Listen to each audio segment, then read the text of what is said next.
Now, this is the only part where I made a decision that could have affected the ending. So, let's help her up. Because she's our friend, and we love Celeste. I took Celeste's hand and dragged her to her feet. It was getting even mistier. If not for the flashlight, I wouldn't have any idea who she was. Except we know who she is.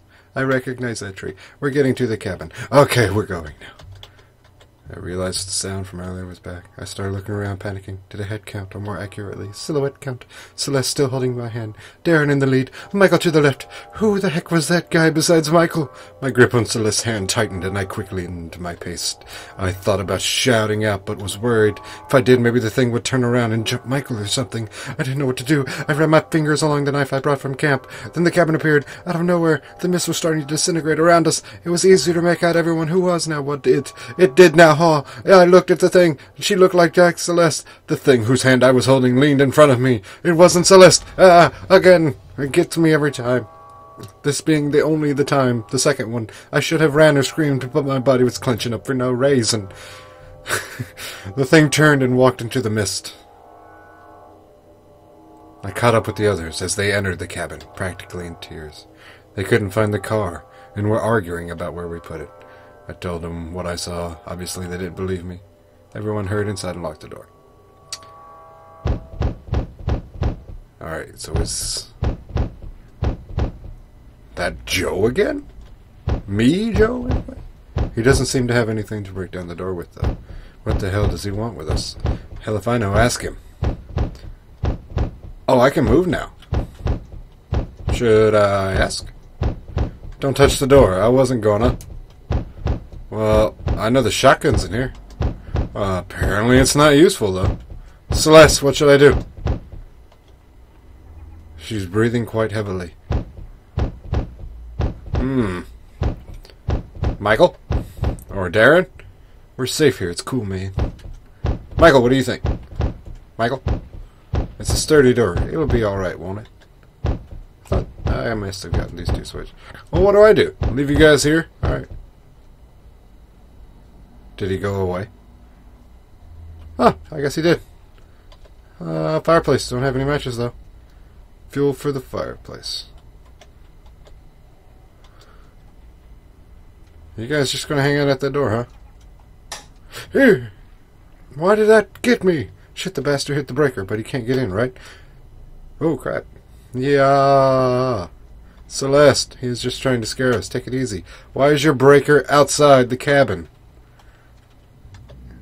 I'm starting to believe what you saw earlier. Where'd he go? Oh, hey. He's just trying to scare us. Well, I got some fireplace stuff. Still don't have any matches, though. Why am I stuck? Oh. Visible walls. A couple of books and a board games. That's a window. Okay. Alright, nothing was outside it. Cool. Bench made out of a big tree trunk and table. Cool.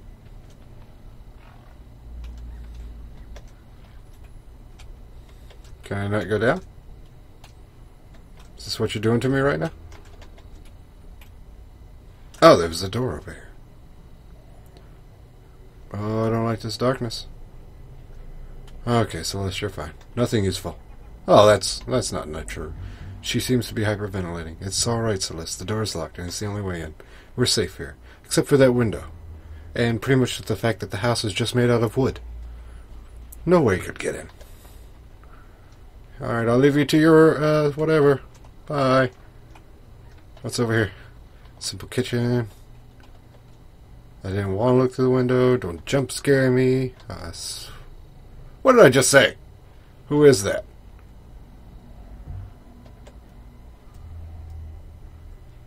Okay. Me looking out the window gets me a bad ending. Again. I'm not going to be okay with that. What? Huh? No, no, no, no, no. You were not over here. You were up there. And now you're here?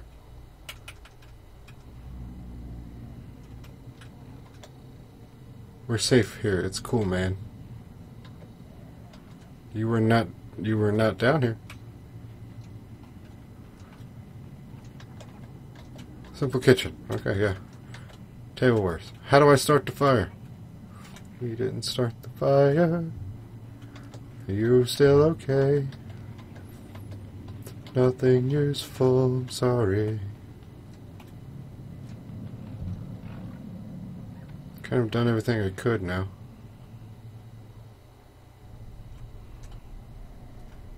Alright, what's up here waiting for me? What are you doing? You saw something looking like me? Yeah? Yes. Alright, what else is there? Nothing useful inside. Better not touch it. Alright. Now we're back to this.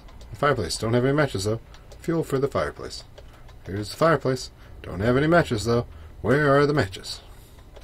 Matches, matches. Suddenly a strong sense of nausea hit me. There was something in the air. I could feel the horror overtaking me again. What? What? What's going on? I don't feel so good. Celeste! I have to protect Celeste. I don't know why. Jesus Christ, Celeste. Do not scare me like that. Celeste. Lady. Ugh. Where is it? Darren? Oh, you were wigging out. Can't get up. What is going on?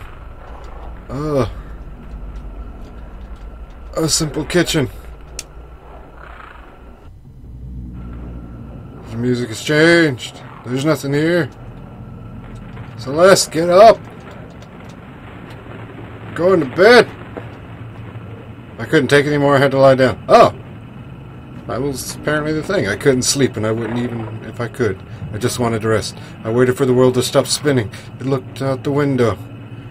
Ah! There was something in the tree.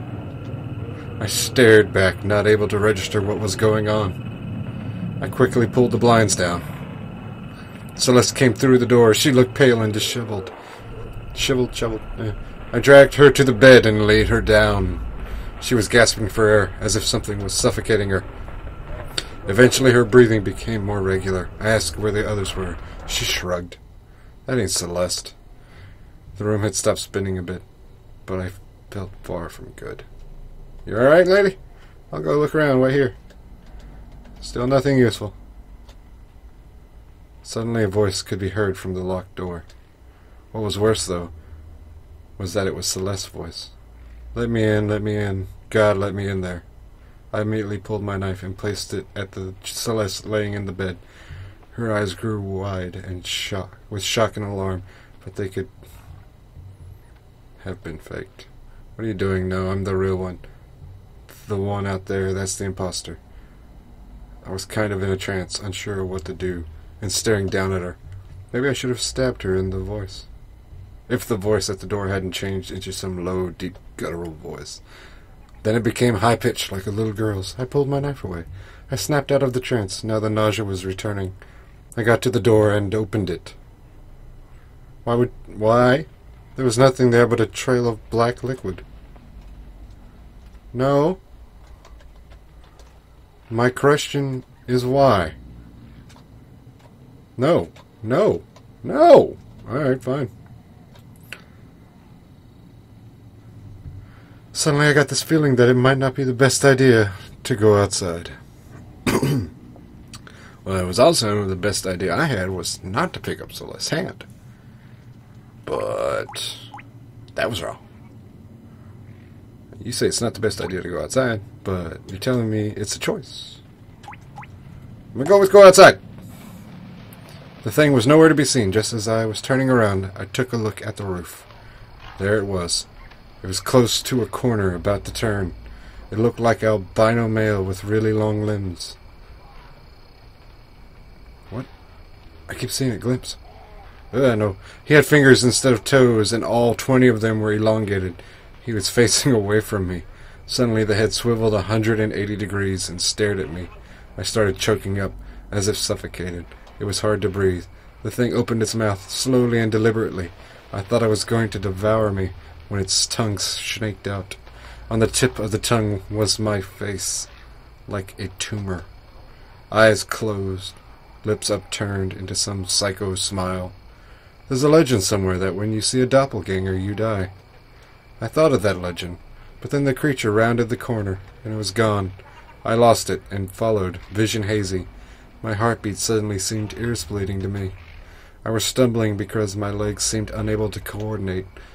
Suddenly I stumbled forward and toppled down. Once I lay there, face down in the grass. My body just seemed to shut down. I couldn't move. I couldn't even turn my head. There was something dripping on my back. My eyelids seemed heavy and started closing of their own accords. I saw white feet and long fingers for toes step into view. When my eyes opened, Celeste was shaking me. She was on the brink of tears, and her voice was cracking. Get up, that bastard was in your skin. My head hurt. I was about to ask her what had happened when she started pulling me backwards toward the door. We toppled out and stumbled towards Darren's car, which was parked in a different location from what I remembered. I was glad to be alive. The mist had stopped completely. Celeste was downright crying now. She pushed me into the back seat. That's when I noticed I was wearing different clothes from when I lost consciousness. Michael was there, huddled up and face buried in his knees. Some clothes, stained with blood, were beside him. They were mine. Darren immediately stepped on the pedal, but nothing happened. He swore and did it again. I noticed that Celeste was armed with a shotgun from the cabin. Nothing of use. I asked them what was going on. The thing joined us. He looked like you. We got out of the house and found the car. We were halfway down the road, then Michael started screaming. I looked at Michael. He was glazed over, look in his eyes.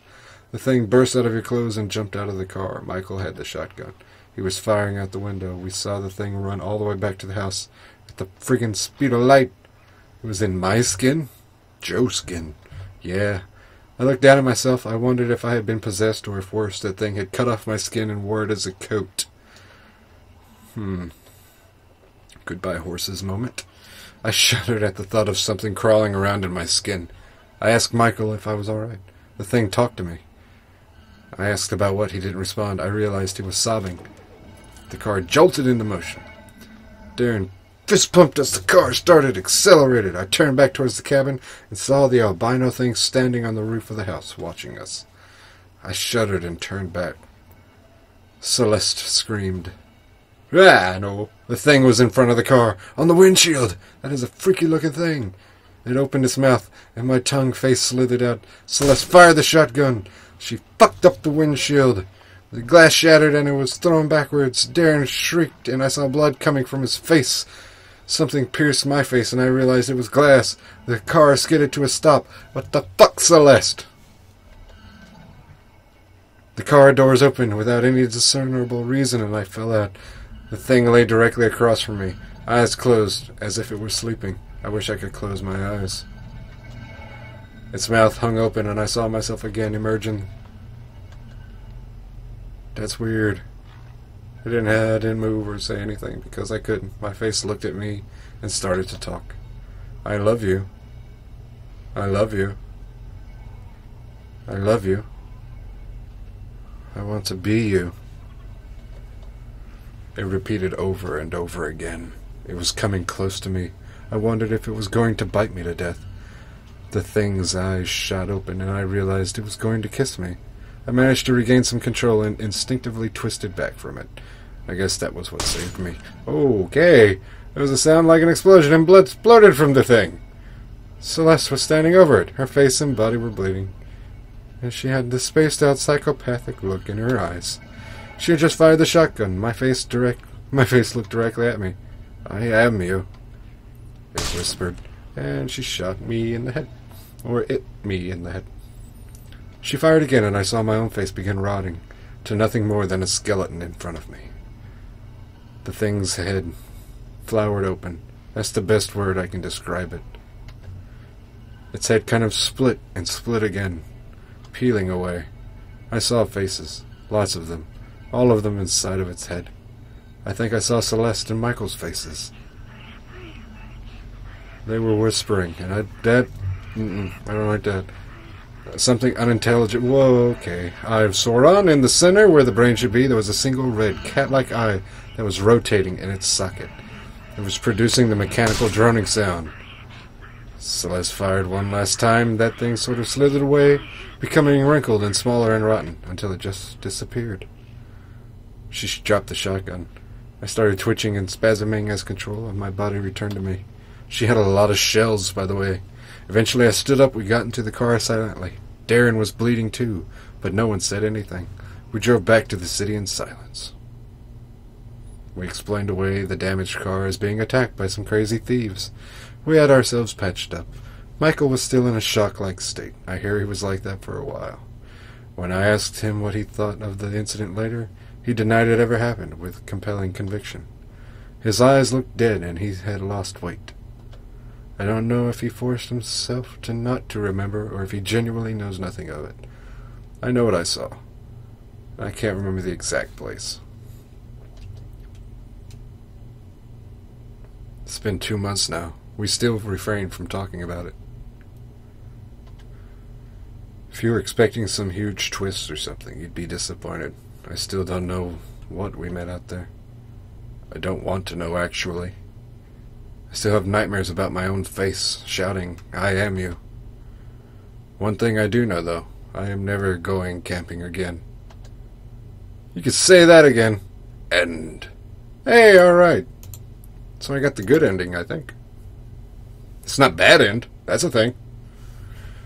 Well, that was good. This was a good little creepypasta game. Yeah, that was Skinwalker. I wasn't much of a for the gameplay aspect of it, but for story-wise, it was pretty decent. I really enjoyed that. It was a little creepy.